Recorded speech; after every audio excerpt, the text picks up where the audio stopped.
Sir, the Republicans are trying to blame you for the existence of a small air base at Mena, Arkansas. This base was set up by George Bush and Oliver North and the CIA to help the Iran-Contras, and they brought in plane load after plane load of cocaine there for sale in the United States.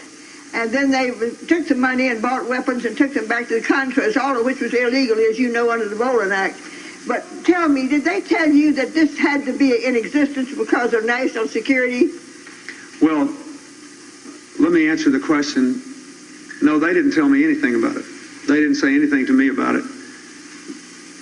The airport in question and all the events in question were the subject of state and federal inquiries. It was primarily a matter for federal jurisdiction. The state really had next to nothing to do with it. The local prosecutor did conduct an investigation based on what was within the jurisdiction of state law.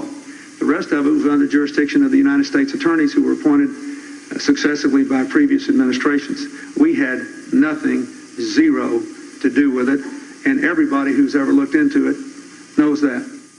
I've got about 45 minutes to be in Noosa Magistrates Court.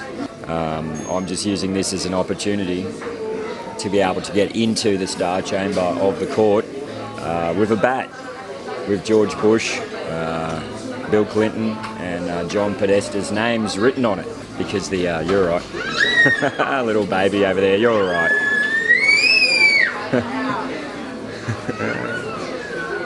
That's what it's all about, really, little ones, you know. Little did I know that as you get into this realm, you start dealing in military encrypted areas called unacknowledged special access projects, in crypto clearance, and all the way up into the top 5 layers of military security classification. And that goes well above and beyond the President of the United States and the Prime Minister of Australia. I'm told by, what's his name, David Nightingale was CIA when he contacted me, and he told the number 2 in Mexican intelligence that I had about 3,000 pages on me at the CIA. So I was able to catch wind of certain funds and finance instruments that spoke from power. And they were bank-to-bank transactions. CIA individuals were involved. An individual by the name of Curtis Rose, who was attached to Bush Senior. A number of individuals. And then as I got more and more involved, I started to see that there was problems with monetisation of these assets. And he said that he was the attaché to the Director of Central Intelligence, who at the time was Leon Panetta. And so I caught wind that it was called the 5-Star Trust. I was never told that, but I was able to actually steal a recording off that system because they stupidly left it there. And I have that recording to this day, which has a hit, like an ordered hit from the CIA director on an asset by the name of White Cat. A firm knowledge that there are only 2 funding sources. One is that of 41 and the operative who we've been given green light on. Because we know somebody has some cleanup. Those guys are just not going to go away. So No, they're not. Somebody either has to make them an offer that they can't refuse, or we're going to have a cleanup. And we're going to end up having to terminate somebody with prejudice to get their attention. So obviously they treat this subject and these monies serious enough to kill people over it. Lord James says, well, I insist, you know, I think it's more than an Ivory Coast scam. I will continue to investigate. I will continue.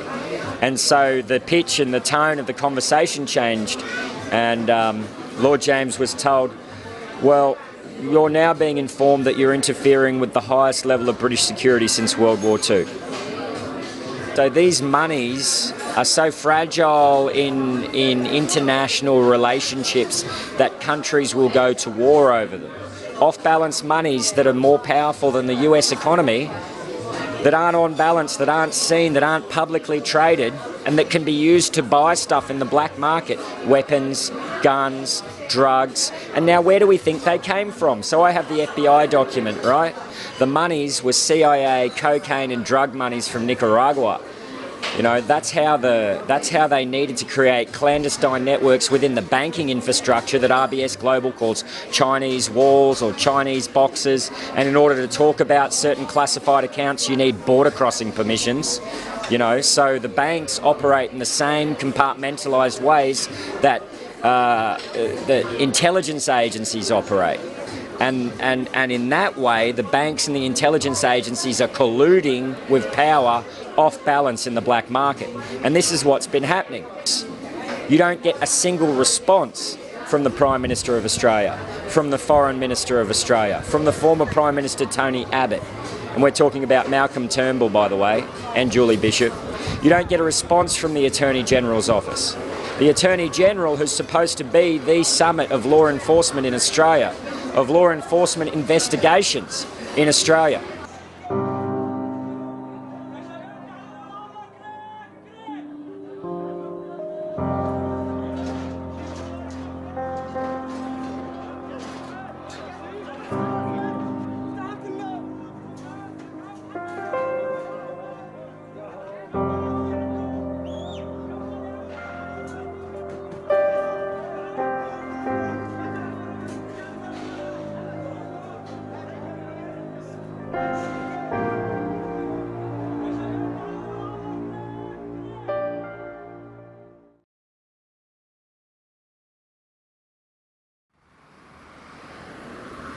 Is this what it's come to?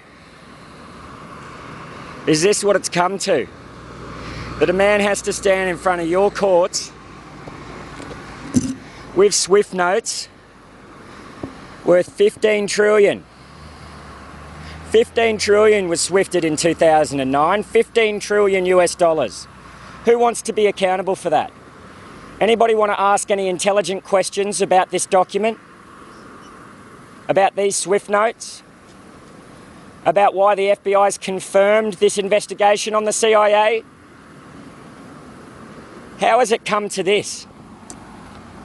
How has it come to a man standing in front of a local magistrate's court with a baseball bat? How does it have to come to that? Is this what I need to do to get your attention? Whatever happened to courtesy? Whatever happened to, yes, Mr. Priest, that looks like important information. We'll get back to you. And in fact, Tony Abbott's office said they would get back to me. They knew it was important. It got forwarded to Tony Abbott's advisor. And they still didn't get back to me. It got forwarded to the intelligence community. And what have they done? Have they notified the Attorney General of breaches of international law?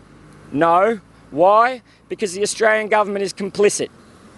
And if the Australian government is complicit, it means the Australian courts are complicit. And so how's a man ever to get justice when the courts are complicit in crimes themselves?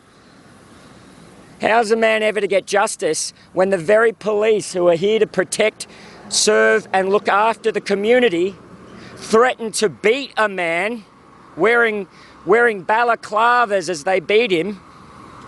The Noosa police station is just there, by the way. You can bomb 500,000 people in Syria, and that's okay. And the moment you talk up about it, you get labelled what? A terrorist? A what? And so this is what it's come to. I have to take a bat with George Bush, Clinton and Podesta the rapist's name on it, just so maybe they might actually get a clue and properly inspect the intel. And no one's going to unhand me of this bat because I don't trust the police now with their balaclava beating. This is evidence in court. You don't unhand me of my evidence, otherwise you might tamper with it. Noosa courts, Noosa police, do you hear me? I've had enough. When the law falls apart under our Constitution, it is not only legal, it is our moral obligation to hold that very law and those very courts accountable for their own laws, and that's what I'm doing today.